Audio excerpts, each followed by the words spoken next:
कोई भी वर्ष का उठाइएगा तो उसमें इससे अधिक सवाल पूछता ही नहीं है। तो ये अंतिम समय है, इसलिए सबसे पहले इन सारे क्वेश्चनों को आप कवर कीजिए। इसके बाद जब आ जाएगा इतना बनाने तो इसके बाद आप आगे बना सकते हैं, पूरा क्वेश्चन आप बना सकते हैं, कोई दिक्कत नहीं है, लेकिन पहले ये क्वेश्चन बनाने आना चाहिए। यही है बहुपद के वो 8 ऑब्जेक्टिव प्रश्न जो बोर्ड एग्जाम में बार बार पूछे जाते हैं और इसके बाहर अभी तक पूछा ही नहीं गया है। जब पूछता है तो यही 8 में से कोई पूछेगा और ये 2 नंबर में पूछता है। ऑब्जेक्टिव इसका वीडियो पहले ही हम लोग देख चुके हैं, नहीं देखें तो जाएं पहले उसको देखें और इसके बाद इसको देखें। तो ये सारे के सारे प्रश्न कितने नंबर में पूछे जाते हैं? तो ये सारे प्रश्न पूछे जाते हैं 2 नंबर में। तो चलिए इसको स्टार्ट करते हैं। पहला क्वेश्चन में कहता है शून्यक निकालें, जो कि हम ऑब्जेक्टिव वीडियो में ही इसको बता दिए हैं, और ये दूसरा क्वेश्चन को भी ऑब्जेक्टिव वीडियो में ही बता दिया गया है, और ये तीसरा क्वेश्चन को भी। तो अगर जो आप नहीं देखे तो पहले जाइए और ऑब्जेक्टिव वीडियो देखिए। ऑब्जेक्टिव में मात्र हम 7 तरह के क्वेश्चन लिए हैं, केवल और केवल 7, और वहीं से सारा का सारा प्रश्न पूछता है, एक भी प्रश्न इधर उधर से पूछने वाला नहीं है। तो आज हम लोग देखने वाले हैं 8 सब्जेक्टिव प्रश्न, जिसमें से 3 तो हो गया। अब देखिए चौथा नंबर में क्या कहता है। चौथा नंबर में कहेगा कि बहुपद देगा और कहेगा कि उसका शून्यक निकालें, और शून्यक निकालने के बाद शून्यंकों और गुणंकों के बीच संबंध स्थापित करने के लिए बोलेगा। और यही लोगों को दिक्कत हो जाता है, जैसे शून्यक तो निकालने आता है और संबंध में आकर के गड़बड़ा जाते हैं। तो इसको हम लोग कैसे बनाएंगे? तो सबसे पहले तो इसका शून्यक निकालेंगे। क्वेश्चन नंबर 4, बहुपद कितना दिया हुआ है? 4x² माइनस 16x प्लस 15 बराबर 0। तो सबसे पहले तो इसका शून्यक निकालेंगे। क्या करेंगे? तो इसको 2 भाग में तोड़ेंगे। 4x² का 4x², 15 का 15, और इस 16 को 2 भाग में तोड़ेंगे। गुना करने से कितना आना चाहिए? तो 15 चौके 60, और जोड़ने से कितना आना चाहिए? तो 16। तो 10 6 60 यानी कि 10x माइनस 6x टूट गया 2 भाग में, बराबर 0 के 0। तो 16 को तोड़ा जाता है कितने भाग में? 2 भाग में। जो बीच में रहता है उसको 2 भाग में तोड़ा जाता है। अब कॉमन लीजिए, तो 4x हो गया कॉमन, 2x कॉमन होगा। तो यहां पर बचा 2x माइनस 2 पचे 10, तो 5 बचा, माइनस यहां से कॉमन हो जाएगा 3, तो 3 दूना की 6, 2x और माइनस 3 पचे 15, प्लस है लेकिन माइनस हो गया। क्यों? क्योंकि माइनस कॉमन लिया गया, और इतना इक्वल टू हो गया 0। अब ध्यान से देखिए, दोनों में ये सेम है, तो कॉमन ले लेंगे 2x माइनस 5। जब कॉमन ले लेंगे तो यहां पर बचा कितना? 2x, और यहां पर बचा कितना? 3, तो इतना बराबर हो गया 0। एक बार आप क्या करेंगे? इस 2x माइनस 5 को 0 के बराबर करेंगे, और एक बार इस 2x माइनस 3 को 0 के बराबर करेंगे। तो यहां से आ गया 2x बराबर कितना? तो माइनस 5 है, उधर में जाएगा तो 5 हो गया। तो x बराबर आ गया कितना? 5/2। और यहां से 2x बराबर कितना आ गया? तो 3 उधर में गया तो प्लस 3, तो x बराबर कितना हो गया? तो 3/2। यहां से शून्यक हम लोग का निकल गया। यहां से निकल गया किसका मान? पहला शून्यक अल्फा बराबर आ गया 5/2, और बीटा बराबर कितना आ गया? तो 3/2 आ गया। ठीक है, तो एक पार्ट तो हो गया खत्म। अब दूसरा पार्ट है संबंध स्थापित करना। तो अब यहां पर लिख देंगे संबंध। संबंध में कैसे स्थापित किया जाता है? ऐसा आप इसको पूरा लिख सकते हैं। अब यहां पर लिख देंगे शून्यंकों और गुणांकों के बीच संबंध। अब संबंध स्थापित करेंगे तो इसका 2 फार्मूला होता है। पहला होता है शून्यकों का योग बराबर -b/a। शून्यकों का योग मतलब अल्फा प्लस बीटा बराबर -b/a, और दोनों तरफ मान रखेंगे। अब बताइए अल्फा का मान कितना निकाल करके ले आए हैं? तो 5/2, और प्लस बीटा का मान कितना है? तो 3/2। माइनस के माइनस बी का मान कितना, तो देखिए ये पहला वाला को ए कहते हैं, दूसरा को बी कहते हैं और तीसरा को सी कहते हैं।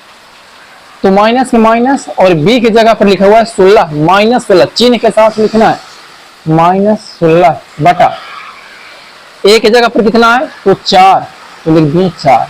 तो इधर में जब जोड़ेंगे तो एलसीएम आ गया 2, तो 5 प्लस 3 और इधर में 4 चौके 16, तो माइनस माइनस प्लस 4 और इधर में हो गया 5 और 3 8 बटा 2, 2 चौके 8 4, तो हो गया 4 बराबर 4। ये पहला पार्ट हुआ। दूसरा पार्ट में क्या हम लोग को संबंध स्थापित करना है, तो शून्यकों का गुणनफल बराबर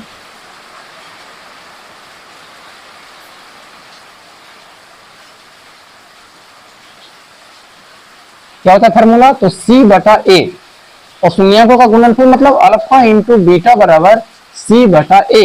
तो अल्फा के मान कितना 5 बटा 2 और इंटू बीटा के मान कितना 3 बटा 2 बराबर सी के मान कितना, तो सी दिया हुआ है 15 और ए कितना दिया हुआ है 4, तो 15 बटा 4 गुना करेंगे 5 तिहाई 15 बटा 2 दूना 4 बराबर 15 बटा 4।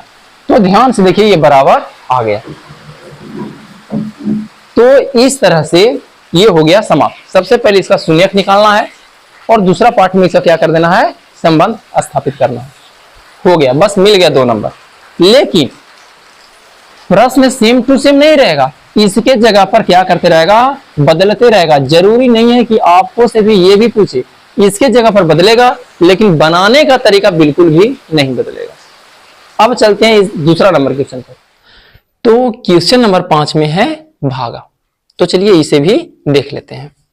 इसमें कहा है px इतना दे दिया है और qx इतना दे दिया है और बोला है qx से px में भाग दें, qx से इससे भाग देना qx से, तो qx वाला को पहले लिखेंगे। qx है कितना, तो ये है x स्क्वायर माइनस 4 और इससे भागा देना है, किस में भागा देना है, तो x की power 4 plus 2x cube minus 7x square minus 8x और प्लस 12। एक बात को हमेशा ध्यान रखिएगा कि पहला वाला जो पद है वो हर हाल में कटना चाहिए। तो हर हाल में यहाँ पर x के पावर 4 लाना पड़ेगा हर हाल में। तो जब लाना है तो बताइए यहाँ पर x के पावर 2 है और यहाँ लाना है 4, तो x और कई को देना पड़ेगा 2 को पहले से लाना है 4 को, तो 2 को देना पड़ गया। अब इससे गुना करेंगे तो इतना ही आएगा, 4 से गुना करेंगे तो कितना आएगा, तो माइनस 4x स्क्वायर। ये हो गया। और चिन्ह देते हैं, तुरंत इसका क्या कर देंगे, बदल देंगे। पहला वाला तो कटेगा हर हाल में, दूसरा वाला देखिए तो यहाँ स्क्वायर है यहाँ क्यूब है, तो बिना जात के इसको मिलाएंगे नहीं, तो पहले पावर 3 वाला लिख देते हैं, तो प्लस में है 2x क्यूब। अब स्क्वायर वाला देखिए यहाँ है और यहाँ है, ये माइनस में और इसका चिन्ह प्लस, तो ये घटेगा और माइनस में आ जाएगा 3x स्क्वायर माइनस 8x, बाकी सबको भी हम लोग उतार लेंगे, तो इतना हो गया। अब लाना है 2x क्यूब, हर हाल में हम लोग को 2x क्यूब चाहिए तो चाहिए, तो 2 लाने के लिए x स्क्वायर में 2 से गुना करना पड़ेगा और x यहाँ 3 गो है यहाँ 2 गो है, तो 1 x देना पड़ेगा, तो इतना आ जाएगा। अब माइनस 4 से उसमें कीजिए, तो माइनस 4 दूना की 8x, ये हो गया। चिन्ह बदल देंगे तो ये माइनस और ये हो गया प्लस। अब कितना आ जाएगा, तो माइनस में 3x स्क्वायर, सबसे पहले तो इसको लिख देंगे क्योंकि इसका जात तो है नहीं। अब ये देखिए ध्यान से, ये दोनों क्या हो गया, कट गया। इसके बाद बचा कितना, 12, ये लिख दिए। अब यहां पर लाना है -3, तो -3x स्क्वायर लाने के लिए क्या करेंगे, माइनस लाना है तो सबसे पहले माइनस गुना करेंगे, कहा कि यहाँ तो प्लस है। 3 लाना है तो 3 लिखना पड़ेगा, कहा कि यहाँ पर कुछ नहीं तो 1 है। एक्स स्क्वायर पहले से ही एक्स स्क्वायर है तो कुछ लिखने की आवश्यकता नहीं है, यानी कि -3 से काम चल जाएगा। तो 4 तिहाई 12 प्लस 12, ये हो गया प्लस और ये हो गया माइनस, ये दोनों कट गया तो आ गया 0। तो भागफल बराबर कितना लिख देंगे, भागफल बराबर x square plus 2x minus 3 और शेषफल बराबर कितना आ गया, तो शेषफल बराबर आ गया 0। यही हम लोग को हो गया आंसर। तो इस तरह से ये भी हो गया कंप्लीट। अब चलिए चलते हैं नेक्स्ट क्वेश्चन की तरफ। इसके बाद 6 और 7 नंबर वाले जो प्रश्न हैं इसको हमने साथ में ले लिया है, क्योंकि जब इसको साथ में समझिएगा तो ये बहुत ही अच्छे से समझ में आएगा और ये बहुत ज्यादा इंपॉर्टेंट है। तो चलिए इसे भी देख लेते हैं। तो इसमें बहुपद दे दिया है, बहुपद दे दिया है px बराबर कितना, तो a plus 2 into X square minus 3ax minus 2 ये दे दिया। और कह रहा है कि शून्यक बराबर किंतु विपरीत चिन्ह के। शून्यक कैसा है इसका, शून्यक विपरीत चिन्ह का है, बराबर है किंतु विपरीत चिन्ह का है। तो पूछ क्या रहा है, तो पूछ रहा है a बराबर, a क्या होगा, और एक एक्स्ट्रा हम जोड़ दिए, बहुपद भी कभी कभी पूछ देता है, तो ये px बराबर भी पूछ रहा है। 2 सवाल इसमें पूछ रहा है। इसमें क्या दिया हुआ है, तो इसमें भी बहुपद दे दिया है। बहुपद कितना दे दिया है, तो a square plus 9 into X square plus 13x और प्लस 6a इतना दे दिया है। और इसमें क्या बोला है कि शून्य के एक दूसरे का क्या है, शून्य के व्युत्क्रम है। तो इसमें भी किसका मान निकालना है, a का मान निकालना है और बहुपद px निकालना है। आप सोच रहे होंगे कि बहुपद तो दिया हुआ है, फिर क्यों बहुपद पूछ रहा है, तो बहुपद तब पूछ रहा है जब a का मान निकालेंगे, जब a रखेंगे तो यहां पर बहुपद सही ढंग से निकल करके आ जाएगा। तो समझिए ये दोनों को बनाना कैसे रहता है। एक में कहा है विपरीत चिन्ह और दूसरे में कहा है व्युत्क्रम। दोनों को इसलिए हम साथ में लिए ताकि दोनों को समझिएगा बढ़िया से। जब व्युत्क्रम कहेगा, सॉरी, जब कहेगा विपरीत चिन्ह, तो विपरीत चिन्ह का मतलब होता है कि पहला शून्यक अगर जो कितना है, माना कि पहला शून्यक बराबर, पहला शून्यक बराबर अल्फा, तो दूसरा शून्यक कितना हो जाएगा, तो दूसरा शून्यक सोच करके देखिए, अल्फा है और शून्यक कैसा होना चाहिए, विपरीत चिन्ह वाला, और बराबर तो है ही, तो अल्फा है तो दूसरा हो जाएगा माइनस अल्फा, बीटा नहीं इसमें होगा, एक अल्फा तो दूसरा माइनस अल्फा, क्योंकि बोल दिया विपरीत चिन्ह वाला है। और इसमें अगर जो हम लोग पहला शून्यक मानेंगे, माना कि पहला शून्यक बराबर अल्फा, तो बताइए इसका दूसरा शून्यक क्या होगा। तो इसमें किसके हिसाब से, इसमें बोला व्युत्क्रम, कैसा होना चाहिए, व्युत्क्रम। व्युत्क्रम मतलब एक दूसरे का उल्टा, तो अल्फा है तो इसमें हो जाएगा 1/अल्फा, यही ध्यान देना रहता है। अब इसके बाद दोनों में क्या क्या करेंगे, यहां तक तो दोनों समझ में आ रहा है। तो इसमें हम लोग लिखेंगे कि चूंकि हम लोग जानते हैं, क्या जानते हैं, कि शून्यकों का योग बराबर, शून्यकों का योग बराबर फॉर्मूला होता है -b/a। और इसमें क्या, इसमें भी यही लिखेंगे शून्यकों का योग, तो नहीं, इसमें हम लोग लिखेंगे चूंकि शून्यकों का गुणनफल,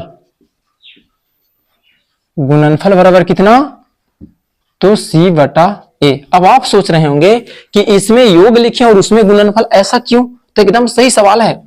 तो क्यों लिखें ये समझिए, ध्यान से देखिए। अगर जो इन दोनों को जोड़ेंगे, शून्यकों का योग मैंने शून्य को जोड़ना है, तो जब जोड़ेंगे तो कितना आएगा, ध्यान से देखिए। जब ये अल्फा को और ये माइनस अल्फा को दोनों को जोड़ेंगे, दोनों को क्या करना है, जोड़ना है। और -b/b की जगह पर कितना, माइनस के माइनस, और b की जगह पर है -3a/a की जगह पर कितना है, a + 2। तो जब हम लोग इसको जोड़ेंगे तो अल्फा और अल्फा क्या हो जाएगा, खत्म, क्योंकि प्लस में और ये आ जाएगा माइनस में, तो बच गया 0। और उसी तरह से यहां जब गुणनफल करेंगे तो पहले का है अल्फा और दूसरा का 1/अल्फा, ये दोनों का हो जाएगा, कट जाएगा। मतलब कि अल्फा हम लोग को गायब करना है। अब आप खुद सोचिए कि अगर जो यहाँ पर जोग ना लिख करके गुणनफल लिखते और गुना करते तो क्या ये गायब होता, नहीं होता ना। क्या इसमें जोड़ते तो क्या ये गायब होता, नहीं होता। तो इसीलिए हम लोगों ने क्या किया कि इसमें लेकर के चला है योग और इसमें लेकर के चला है गुणनफल। जब आप भी इसी तरह से लेकर के चलोगे तब ही ये बनेगा, नहीं तो नहीं बनेगा।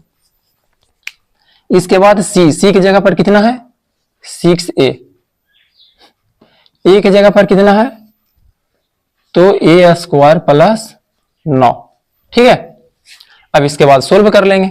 यहां पर 3a, a प्लस 2, तिरछा तिरछी गुना करेंगे तो इसके नीचे कुछ नहीं तो एक छिपा हुआ रहता है, तो 3a गुना की तो 3a और इसमें गुना करेंगे तो 0, तो इसमें आ गया a बराबर 0। इसमें कितना आ गया तो यहां सब कट गया तो बचा कुछ नहीं तो 1 बचा, और 1 में जब गुना करेंगे तो कितना आ जाएगा, तो पहले इसको गुना कर देते हैं तो आ गया a स्क्वायर प्लस 9 बराबर कितना 6a। तो a स्क्वायर 6a को इधर लाएंगे तो माइनस में 6a प्लस 9 इक्वल टू 0।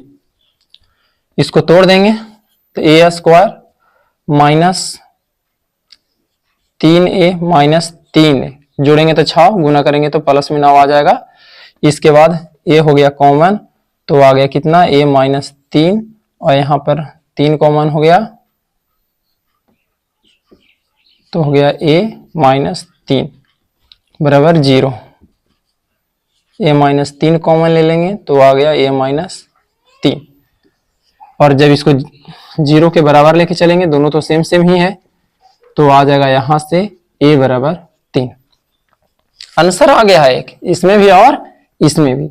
लेकिन इसमें एक और चीज पूछ रहा है, क्या बहुपद निकालें। क्या निकालना है, बहुपद निकालना है। तो बहुपद बराबर क्या हो जाएगा, तो बहुपद पहले से कितना था a plus 2 into X square, तो a की जगह पर रखेंगे 0 plus 2 into X square minus 3 into A X, तो गुने a की जगह पर रखेंगे 0 और इंटू एक्स और माइनस 2 है तो 2, तो कितना आ जाएगा, तो यहां पर आ जाएगा 2 0 में 2 जोड़ेंगे तो कुछ फर्क तो पड़ेगा नहीं, तो इतना हो गया, और माइनस ये तो गुना होएगा 0 से तो पूरे को 0 बना देगा तो बचेगा कितना माइनस 2, तो ये हो गया इसका बहुपद। तो बहुपद पूछेगा तो बहुपद निकालेंगे, और जब शून्य और सिर्फ a का मान पूछेगा तो सिर्फ a निकालेंगे, और इस तरह से ये सवाल भी हो जाता है समाप्त। तो ये जो 7 प्रश्न है यही 7 प्रश्न बार बार आपसे बार बार पूछते रहेगा, तो आपका यही काम है कि सबसे पहले इन 7 क्वेश्चन को आप कंप्लीट करें। अगर आपको विश्वास नहीं है तो आप जाइए किसी भी वर्ष का आप क्वेश्चन बैंक उठाइए और देखिए कि बहुपद से कौन कौन से सवाल पूछे हैं। इसके बाद फिर आप ये भी देखिए कि द्विघात समीकरण से कौन कौन सवाल पूछे हैं। जो भी हम बताएंगे उससे एक भी सवाल फालतू नहीं पूछेगा। वास्तविक संख्या के आप देख लिए, ये दूसरा बहुपद है, बहुपद से भी आप देख लीजिए। इसी तरह से हम आगे भी बताएंगे, आप आगे भी देख लीजिएगा। कोई भी वर्ष का उठाइएगा तो उसमें इससे अधिक सवाल पूछता ही नहीं है। तो ये अंतिम समय है, इसलिए सबसे पहले इन सारे क्वेश्चनों को आप कवर कीजिए। इसके बाद जब आ जाएगा इतना बनाने तो इसके बाद आप आगे बना सकते हैं, पूरा क्वेश्चन आप बना सकते हैं, कोई दिक्कत नहीं है, लेकिन पहले ये क्वेश्चन बनाने आना चाहिए। तो ठीक है, अब हम लोग मिलते हैं अगले वीडियो में।